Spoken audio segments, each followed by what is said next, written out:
Telangana Kaloji Narayana Rao university of health sciences BSc నర్సింగ్‌కి సంబంధించి మనకి మాప్ ఆఫ్ ఫేస్‌కి సంబంధించిన షెడ్యూల్ అయితే రిలీజ్ అయింది. అండ్ దాంతో పాటుగా ఎవరెవరు జాయిన్ కాలే ఫేజ్ 2 తర్వాత అని చెప్పి మనకు లిస్ట్ అయితే రిలీజ్ అయింది. అండ్ మనం ఈ వీడియో లోపల ఎన్ని నెంబర్ ఆఫ్ సీట్స్ ఉన్నాయి, ఇంపార్టెంట్ డేట్స్ ఏంది, మనకు వెబ్ ఆప్షన్లు ఎప్పటి నుండి స్టార్ట్ అవుతున్నాయి, అండ్ వెబ్ ఆప్షన్లు పెట్టుకోవడానికి ఎప్పటిదాకా టైం ఉంది అని చెప్పి డీటెయిల్‌గా మాట్లాడుకుందాం. మాప్ ఆఫ్ ఫేస్‌కి సంబంధించి అండ్ మాప్ ఆఫ్ ఫేస్‌ని మనం థర్డ్ ఫేజ్ అని కూడా అంటూ ఉంటాం. ఈ థర్డ్ ఫేజ్‌కి సంబంధించి. సో, మనం ప్రీవియస్‌గా Telangana Kaloji Narayana Rao university of health science సంబంధించి చాలా వీడియోస్ అయితే చేసుకున్నాం. అండ్ ఫర్దర్ కూడా ఇట్లాంటి వీడియోస్ చేసుకుంటా ఉంటాం కాబట్టి, మీరు ఒకవేళ మన ఛానల్‌కి కొత్తగా వస్తే మాత్రం పక్కా సబ్స్క్రైబ్ చేసుకొని, మీ ఫ్రెండ్స్ అందరికీ ఈ వీడియోని షేర్ చేయండి. When comes to the notification, mop up ఫేస్‌కి సంబంధించిన నోటిఫికేషన్ అనేది Telangana Kaloji Narayana Rao university of health science నుండి అఫీషియల్‌గా 28 నవంబర్ 2025 రోజు రిలీజ్ కావడం అయితే జరిగింది. సో, మనకిక్కడ చూసుకుంటే మాప్ ఆఫ్ ఫేస్ అని చెప్పి డీటెయిల్‌గా మనకు ఇవ్వడం అయితే జరిగింది. 4 ఇయర్స్‌కి సంబంధించిన బీఎస్సీ నర్సింగ్‌కి సంబంధించిన నోటిఫికేషన్ ఇది. ఓకేనా? So, admissions into BSc nursing 4 years course under competent authority quota అని చెప్పి notification for giving web options. Web options ఇవ్వడానికి మాప్ ఆఫ్ ఫేస్ లోపల మనకు ఈ నోటిఫికేషన్ అయితే రావడం అయితే జరిగింది కౌన్సెలింగ్‌కి సంబంధించి. And it is a continuation of notification. మనకు అప్లికేషన్‌కి సంబంధించి ఫేజ్ 1 వెబ్ ఆప్షన్‌కి సంబంధించి, ఫేజ్ 2 వెబ్ ఆప్షన్‌కి సంబంధించిన కంటిన్యూయేషన్ నోటిఫికేషన్ ఇది. అండ్ మనకి ఈ మాప్ ఆఫ్ ఫేస్ లోపల మనకేమని నోటిఫికేషన్ ఇస్తున్నారు అనంటే, మనకేం ఇన్ఫర్మేషన్ ఇచ్చిర్రు గదా అంటే, ఎవరైతే వెబ్ ఆప్షన్స్ పెట్టుకుందాం అనుకుంటున్నారో గవర్నమెంట్ అండ్ ప్రైవేట్ కాలేజెస్ లోపల. ఓకేనా? సో, ఎవరైతే కాంపిటెంట్ అథారిటీ కోటాకి సంబంధించి మాప్ ఆఫ్ ఫేస్ లోపల వేకేట్ సీట్స్‌కి సంబంధించి ఎవరైతే వెబ్ ఆప్షన్స్ పెట్టుకుందాం అనుకుంటున్నారో, వాళ్ళు వెబ్ ఆప్షన్స్ పెట్టుకోవచ్చు అని చెప్పి మనకు ఈ నోటిఫికేషన్ లోపల ఇవ్వడం అయితే జరిగిందన్నట్టు. సో, మనకి ఎవరెవరు ఎలిజిబుల్ మరి ఈ నోటిఫికేషన్ కంటే, ఎవరైతే ప్రీవియస్‌గా సర్టిఫికేట్‌లన్నీ అప్‌లోడ్ చేసి ఆన్‌లైన్ లోపల రిజిస్ట్రేషన్ చేసుకుంటారో, అండ్ దాని తర్వాత ప్రొవిజనల్‌గా సర్టిఫికేట్స్ ఎవరైతే వెరిఫై అయ్యి ప్రొవిజనల్ మెరిట్ లిస్ట్ లోపల, ఫైనల్ మెరిట్ లిస్ట్ లోపల ఎవరి నేమ్స్ అయితే ఉంటదో, వాళ్ళందరూ కూడా వెబ్ ఆప్షన్‌లు పెట్టుకోవడానికి ఎలిజిబుల్. నేను అప్లికేషన్ చేసుకోలేదు బ్రో అన్నోళ్ళు ఎవరు ఎలిజిబుల్ కాదు. అప్లికేషన్ చేసుకొని ప్రొవిజనల్ మెరిట్ లిస్ట్ లోపల, ఫైనల్ మెరిట్ లిస్ట్ లోపల నేమ్స్ ఎవరైతే ఉంటాయో వాళ్ళు మాత్రమే వెబ్ ఆప్షన్స్ పెట్టుకోవడానికి ఎలిజిబుల్. ఓకేనా? మనకి ఇంపార్టెంట్ డేట్స్ విషయానికొస్తే 28 నవంబర్ 2025 ఈరోజు 4 పీఎం నుండి మనకు వెబ్ ఆప్షన్స్ అయితే స్టార్ట్ అయితాయి. ఓకేనా? ఎప్పటిదాకా టైం ఉంది మరి వెబ్ ఆప్షన్స్ పెట్టుకోవడానికి అనంటే, మనకి 1 డిసెంబర్ 2025 1 పీఎం దాకా, 1 డిసెంబర్ 2025 1 పీఎం దాకా మనకు వెబ్ ఆప్షన్ పెట్టుకోవడానికి ఛాన్స్ అయితే ఉంది. సో, ఎవరి పేర్లైతే ఫైనల్ మెరిట్ లిస్ట్ లోపల ఉంటాయో, ఓకేనా? Provisional and final merit list లోపల ఎవరి నేమ్స్ అయితే ఉంటాయో, వాళ్ళందరూ కూడా వెబ్ ఆప్షన్స్ పెట్టుకోవడానికి ఎలిజిబులే. ఓకేనా?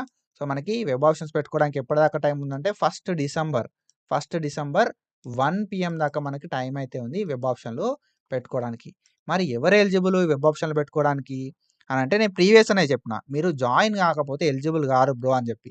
ఫేజ్ 1లో జాయిన్ కాకపోయినా ఎలిజిబుల్ గారు. ఫేజ్ 2కి అని చెప్పిన. అప్పుడేందంటే వన్ టైమ్ ఎగ్జామ్షన్ ఇచ్చిర్రు. కానీ ఇప్పుడు ఫేజ్ 2 లోపల ఎవరైతే జాయిన్ గారో వాళ్ళెవ్వరు కూడా ఈ ఫేజ్ లోపల పార్టిసిపేట్ చేయడానికి ఎలిజిబుల్ కాదు.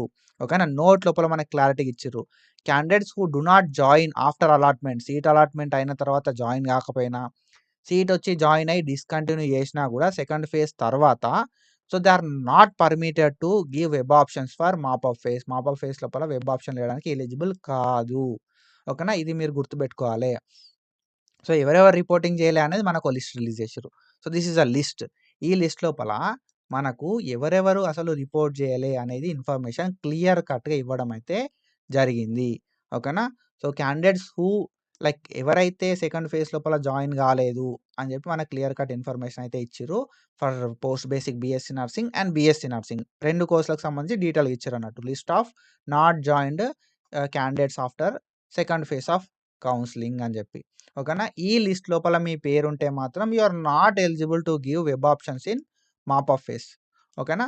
సో, మాప్ ఆఫ్ ఫేస్ లోపల మీరు వెబ్ ఆప్షన్స్ ఇయ్యడానికి ఎలిజిబుల్ కాదు. If your name is in this list. ఈ లిస్ట్ లోపల మీ పేరుంటే మాత్రం మీరు వెబ్ ఆప్షన్స్ ఇయ్యడానికి ఎలిజిబుల్ కాదు. ఓకేనా? సో, మనకి ఎన్ని నంబర్ ఆఫ్ సీట్స్ ఉన్నాయి అండ్ దాని తర్వాత సో, ఏ కోర్స్‌లో ఎన్ని నంబర్ ఆఫ్ సీట్స్ ఉన్నాయని చెప్పి మనం మాట్లాడుకుందాం. సో, బిఫోర్ దట్ మనం కొన్ని రెగ్యులేషన్స్ గురించి మాట్లాడుకుందాం. ఓకేనా? సో, రెగ్యులేషన్స్ గురించి మనం మాట్లాడుకుందాం. అండ్ మనం ప్రీవియస్ కూడా ఈ రెగ్యులేషన్స్ గురించి మాట్లాడుకున్నాం. ఇప్పుడు కూడా మాట్లాడుకుంటున్నాం. సో, ఏంది కదా అంటే టైమ్ టు టైమ్ రెగ్యులేషన్స్ అనేది తెలంగాణ గవర్నమెంట్ ఇచ్చిన దాని ప్రకారం చేంజ్ అయితా ఉంటాయి. ఇండియన్ నర్సింగ్ కౌన్సిలింగ్ ఇచ్చిన దాని ప్రకారం గైడ్‌లైన్స్ అనేది చేంజ్ అయితా ఉంటాయన్నట్టు. ఓకేనా. సో, అండ్ దాంతో పాటుగా హానరబుల్ సుప్రీం కోర్ట్ ఇచ్చిన జడ్జ్‌మెంట్ ప్రకారం ఓకేనా, రెగ్యులేషన్స్ ప్రకారం యూనివర్సిటీ అనేది చేంజ్ చేస్తా ఉంటాయన్నట్టు ఇఫ్ ఎనీ చేంజెస్ ఉంటే. ఓకేనా. అండ్ దెన్ దాని తర్వాత మనం చూసుకుంటే యూనివర్సిటీ ఫీ అనేది సీట్ అలాట్‌మెంట్ అయిన తర్వాత 6,000 కట్టాలి. ఒకవేళ ప్రీవియస్‌గా మీకు అలాట్‌మెంట్ అయ్యి ఒకసారి మీరు పే చేస్తే మళ్ళీ కట్టాల్సిన అవసరం లేదు. ఓకేనా. 6,000 ప్రీవియస్‌గా మీరు పే చేస్తే మళ్ళీ కట్టాల్సిన అవసరం లేదు. లేదు మీరు ఇప్పటివరకు పే చేయలేదు. ఫస్ట్ టైమ్ సీట్ అలాట్‌మెంట్ అయితే 6,000 కట్టాల్సి ఉంటదన్నట్టు. Which is non refundable. ఒకసారి కడితే మళ్ళా మీకు ఇయ్యరన్నట్టు. ఓకేనా. మనం ఆన్‌లైన్ లోపల సీట్ అలాట్‌మెంట్ తర్వాత కట్టాలి 6,000 వెబ్ ఆప్షన్స్ ఇచ్చి సీట్ అలాట్‌మెంట్ అయిన తర్వాత credit card, debit card or internet banking తోటి కట్టాల్సుంటది. అండ్ దెన్ దాని తర్వాత మనం చూసుకుంటే ట్యూషన్ ఫీ. ట్యూషన్ ఫీ అనేది కాలేజ్ లోపల మనం కట్టాల్సి ఉంటదన్నట్టు సీట్ అలాట్‌మెంట్ అయిన తర్వాత. ఇది ఏందంటే ఒకవేళ మీకు మళ్ళా సీట్ వస్తే మాత్రం మనకు వాళ్ళు ఇచ్చేస్తారన్నట్టు. ఓకేనా. So, seat allotment first time అయింది. సెకండ్ ఫేజ్‌లో మళ్ళా సీట్ వచ్చిందన్న సిట్యుయేషన్ లోపల మళ్ళా మనకి మన ఫీజ్ మనకిస్తారన్నట్టు. ఓకేనా. ట్యూషన్ ఫీ మాత్రమే వేరే కాలేజ్‌లో జాయిన్ అయితే ఇస్తారు. ఓకేనా. అండ్ ఏదైతే మనం అలాట్‌మెంట్ ఆర్డర్‌కి డౌన్‌లోడ్ చేస్తాం కదా! University fee it is a non refundable fee. And then దాని తర్వాత మనం చూసుకుంటే ఎక్కడెక్కడ సీట్లున్నాయనేది మనకు అఫీషియల్‌గా ఇన్ఫర్మేషన్ అనేది వెబ్‌సైట్ లోపల ఇస్తారు. దాన్ని బేస్ చేసుకొని మనమైతే వెబ్ ఆప్షన్‌లు పెట్టుకోవాలి. ఒకవేళ మీ పేరు ఫైనల్ మెరిట్ లిస్ట్ లోపల ఉంటే మాత్రం you can give web options. ఓకేనా. వెబ్ ఆప్షన్స్ అనేది ప్రియారిటీ వైస్ పెట్టుకోవాలి. With a computer with internet connection అని చెప్పి మనకు ఇన్ఫర్మేషన్ అయితే ఇవ్వడం జరిగిందన్నట్టు. ఓకేనా. అండ్ మనకిక్కడేందంటే అఫీషియల్‌గా ఒక వెబ్‌సైట్ అనేది ఇవ్వడం అయితే జరిగింది. వెబ్ ఆప్షన్‌కి సెపరేట్ వెబ్‌సైట్ ఉంటది కదా! మనకు తెలుసది. ఓకేనా. ts paramet.tsch అని చెప్పి ఈ వెబ్‌సైట్‌కెళ్ళి మనం వెబ్ ఆప్షన్‌లు అయితే పెట్టుకోవాల్సి ఉంటదన్నట్టు. ఓకేనా. సో, మీరు వెబ్ ఆప్షన్‌లు పెట్టుకునేటప్పుడు ట్యాబ్‌లు, మొబైల్‌లు ఓకేనా. అవి యూజ్ చేయకుర్రి. ల్యాప్‌టాప్, సిస్టమ్ మాత్రమే యూజ్ చేస్తే best. And high end internet ఎక్స్‌ప్లోరర్‌ని యూజ్ చేసి వెబ్ ఆప్షన్‌లు పెడితే best. And candidates are advised to go through prospectus ఓకేనా. ప్రాస్పెక్ట్స్ నోటిఫికేషన్ అంతా చూసుకోరి. రెగ్యులేషన్స్ ఏందనేది చూసుకోరి వెబ్ ఆప్షన్‌లు పెట్టే ముందు. ఓకేనా. సో, అవన్నీ చూసుకొని వెబ్ ఆప్షన్‌లు పెట్టుకోరి. అండ్ దాంతో పాటు ఏందంటే మీకు నచ్చిన కాలేజ్‌లు మాత్రమే జాయిన్ అయితా అనుకున్న కాలేజ్‌లు మాత్రమే వెబ్ ఆప్షన్స్ పెట్టుకోండి. ఓకేనా. సో, మీరు జాయిన్ గాను అన్న సిట్యుయేషన్ లోపల ఏమైతది కదా అంటే నీకొచ్చిన సీట్ అనేది క్యాన్సల్ అయిపోతది. అండ్ దాంతో పాటు నెక్స్ట్ ఫేజ్‌కి ఎలిజిబుల్ కావన్నట్టు. కాబట్టి మీరేం చేస్తారు అంటే నచ్చిన కాలేజ్‌లో మాత్రమే వెబ్ ఆప్షన్ పెట్టుకోవడానికి ట్రై చేయండి. అండ్ దాంతో పాటుగా మనకి వేకెన్సీ సీట్స్ అనేది ఏ కాలేజ్‌లు ఉన్నాయి, ఏ కాలేజ్‌లో లేవు అనేది మనకొక పీడీఎఫ్ అనేది రిలీజ్ చేస్తారు. ఇంకా అయితే ఇప్పుడైతే రిలీజ్ చేయలేదు. సో, నేనేం చెప్తా కదా అంటే మేబీ వేకెన్సీస్ ఇంక్రీజెస్ వేకెన్సీస్ పెరగొచ్చు, తగ్గొచ్చు. కాబట్టి వేకెన్సీతో సంబంధం లేకుండా వెబ్ ఆప్షన్ పెట్టుకోరని చెప్పి మనకిక్కడొక ఒకటి ఇవ్వడం అయితే జరిగిందన్నట్టు పాయింట్. మాపప్ ఫేస్ లోపల మీకు నచ్చిన కాలేజ్‌లు పెట్టుకోరని చెప్పిర్రు.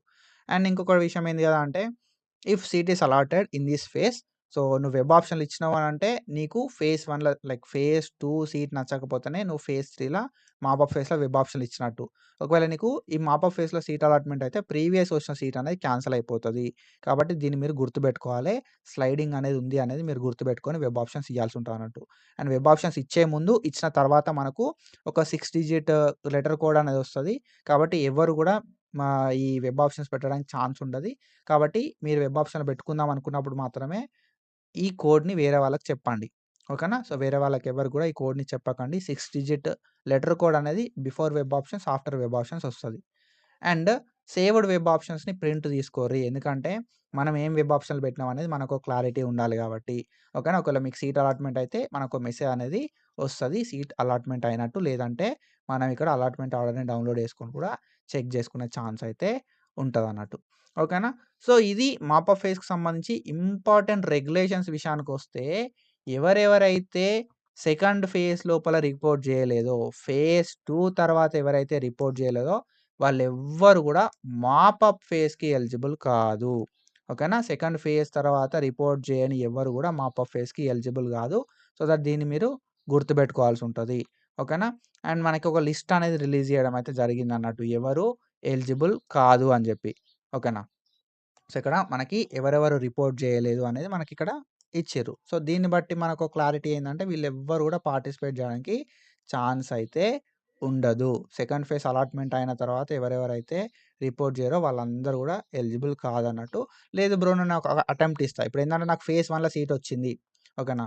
నాకు ఫేజ్ 1 లోపల సీటొచ్చింది. నేను రిపోర్టింగ్ జేయలే. నేను వెబ్ ఆప్షన్ పెట్టుకోవాలంటే ఒక అటెంప్ట్ ఇయ్యి బ్రో. ఒకవేళ వెబ్ ఆప్షన్‌లు ఓపెన్ అయితున్నాయి. వెబ్ ఆప్షన్‌లు పెట్టుకోవడానికి వస్తుంది అంటే ఓకే. వెబ్ ఆప్షన్ పెట్టుకోవడానికి వస్తలేదు అంటే ఇక లైట్ తీసుకో. ఓకేనా. మన సైడ్‌కెళ్ళి మనం అటెంప్ట్ ఇయ్యాలి గదా! ట్రై చేయండి వెబ్ ఆప్షన్స్ ఇయ్యడానికైతే. అండ్ దెన్ దాని తర్వాత మనం చూసుకుంటే ఎన్ని నంబర్ ఆఫ్ సీట్స్ ఉన్నాయి. ఓకేనా? ఎన్ని నంబర్ ఆఫ్ సీట్స్ ఉన్నాయి అనే విషయానికొస్తే మనకు ఇక్కడ ఒక లిస్ట్ అనేది రిలీజ్ చేసిర్రు. ఎవరెవరు జాయిన్ కాలే అని చెప్పి. ఓకేనా? ఎవరెవరు జాయిన్ కాలే అని చెప్పి ఒక 10 పేజెస్ లిస్ట్ రిలీజ్ చేసిర్రన్నట్టు. సో, ఈ 10 పేజెస్ లిస్ట్ లోపల మనం చూసుకుంటే మనకు ఆల్మోస్ట్ ఒక 67 నేమ్స్. ఓకేనా? సో, ఇక్కడ మన లిస్ట్ లోపల చూసుకుంటే మనకిక్కడ సీరియల్ నంబర్ ఉంది, ర్యాంక్ ఉంది, రూల్ నంబర్ ఉంది, స్టూడెంట్ నేమ్ ఉంది, జెండర్ ఉంది, కేటగిరీ ఉంది అండ్ అలాటెడ్ కాలేజ్ ఉంది అండ్ ఏ కోర్స్ అనేది ఉందన్నట్టు. అలాటెడ్ కోర్సు, కేటగిరీ, జెండర్ ఏంది అని చెప్పి ఉంది. అండ్ దాని తర్వాత అలాటెడ్ జెండర్. ఓకేనా? సో, ఎందు లోపల అలాట్ అయిందని చెప్పి అండ్ ఏ ఫేజ్ లోపల అలాట్ అయిందని చెప్పి ఉందన్నట్టు. సో, ఇవన్నీ డీటెయిల్స్ మనకిచ్చిర్రు. So, as per these details నేను అనలైజ్ చేసింది ఏంది కదా అంటే మనకు పోస్ట్ బేసిక్ బీఎస్సీ నర్సింగ్ లోపల ఎంతమంది జాయిన్ గారే అంటే 67 మంది పోస్ట్ బేసిక్ బీఎస్సీ నర్సింగ్‌లో జాయిన్ గాలే. ఓకేనా? పోస్ట్ బేసిక్ బీఎస్సీ నర్సింగ్ లోపల ఎంతమంది జాయిన్ గాలే అంటే 67 మంది జాయిన్ గాలే. ఓకేనా? అండ్ అంటే పోస్ట్ బేసిక్ బీఎస్సీ నర్సింగ్ లోపల ఒక 67 మందికి సీట్ వచ్చే ఛాన్స్ ఉంటది. ఓకే. ఇంకా వేకెన్సీస్ ఎన్నున్నాయనేది తెలవది. కొత్త కాలేజ్‌లో అవన్నీ ఇన్ఫర్మేషన్ మనకింకా తెలవదు గానీ, యాస్ పర్ దిస్ ఇంకా 67 మందికి సీట్ వచ్చే ఛాన్స్ ఉంటది పోస్ట్ బేసిక్ బీఎస్సీ నర్సింగ్ లోపల. వాటిని మనం పక్కకు పెడితే మనకు మొత్తం ఎన్ని అప్లికేషన్స్ వచ్చినాయి మిగతా అన్ని నర్సింగ్ అన్నట్టు. ఓకేనా? సో, మనకు మనకు మొత్తం ఎన్ని పేర్లున్నాయి మరి ఇందులోపల అనంటే మొత్తం 457 నేమ్స్ ఉన్నాయి. ఓకేనా? 457 పీపుల్ ఏం చేసిర్రు గదా అంటే ఫేజ్ 2 తర్వాత రిపోర్టింగ్ చెయ్యలే. ఓకేనా? ఫేజ్ 2 తర్వాత 457 పీపుల్ రిపోర్టింగ్ జేయలే. సో, ఈ 457 పీపుల్‌లా మనకొక 67 పీపుల్ పోస్ట్ బేసిక్ బీఎస్సీ నర్సింగోళ్ళు. అంటే 457 మైనస్ ఎంతమంది? 57 మంది. 67 మంది. ఓకేనా? 67 మంది పోస్ట్ బేసిక్ బీఎస్సీ నర్సింగ్ అన్నట్టు. ఓకేనా? 67 people post basic BSc nursing. So, అంటే మనకు టోటల్ ఎన్ని సీట్లుంటాయి గదా అంటే ఆల్మోస్ట్ 390 సీట్స్ బీఎస్సీ నర్సింగ్ లోపల ఉంటాయి. ఓకేనా? బీఎస్సీ నర్సింగ్ లోపల మనకు ఆల్మోస్ట్ 390 సీట్స్ అనేది ఉంటాయి. సో, మనకి కొత్త కాలేజ్‌లు యాడ్ అయితాయా అనే ఇన్ఫర్మేషన్ ఇంకా తెలవది. ఓకేనా? కొత్త కాలేజ్‌లు యాడ్ అయితాయా అనే ఇన్ఫర్మేషన్ తెలవది. అండ్ ఒకవేళ వెబ్ ఆప్షన్స్ పెట్టుకోకుండా ఏమన్నా సీట్లు మిగిలున్నాయా అనేది తెలవది. బట్ యాస్ ఆఫ్ నౌ మనకు ఎవరెవరు జాయిన్ గాలే అనంటే మొత్తం 390 మంది బీఎస్సీ నర్సింగ్ లోపల జాయిన్ గాలే. ఓకేనా? బీఎస్సీ నర్సింగ్ లోపల 390 మంది జాయిన్ గాలే కాబట్టి ఆల్మోస్ట్ మనకొక 390 సీట్స్ అయితే వేకేట్ ఉన్నాయి. అండ్ 390 సీట్స్ కొత్త వాళ్ళకి వచ్చే ఛాన్స్ అయితే ఉంది. అండ్ మేబీ ఈ 390 సీట్స్ ఇంకా పెరగొచ్చు. ఓకేనా? చెప్పలేం పెరగొచ్చు. అండ్ ఇది ఇన్ఫర్మేషన్. సో, మనకి వెబ్ ఆప్షన్ పెట్టుకోవడానికి టైం వచ్చేసి మనం ప్రీవియస్‌గా మాట్లాడుకున్నాం. ఐ హోప్ మీ అందరికి క్లారిటీ వచ్చిందనుకుంటున్నా. అండ్ ఒకవేళ మీకు ఎవరికైనా ఇంట్రెస్ట్ ఉంటే అనాలిసిస్ ట్యూటర్ యాప్‌ని ప్లే స్టోర్ నుండి డౌన్‌లోడ్ చేసుకొని బీఎస్సీ నర్సింగ్ సబ్స్క్రిప్షన్ తీసుకోరి. అండ్ ట్రై చేద్దాం ఫేజ్ 3లో కూడా. And that's it for today guys. Follow for more content. Thank you so much. Signing of.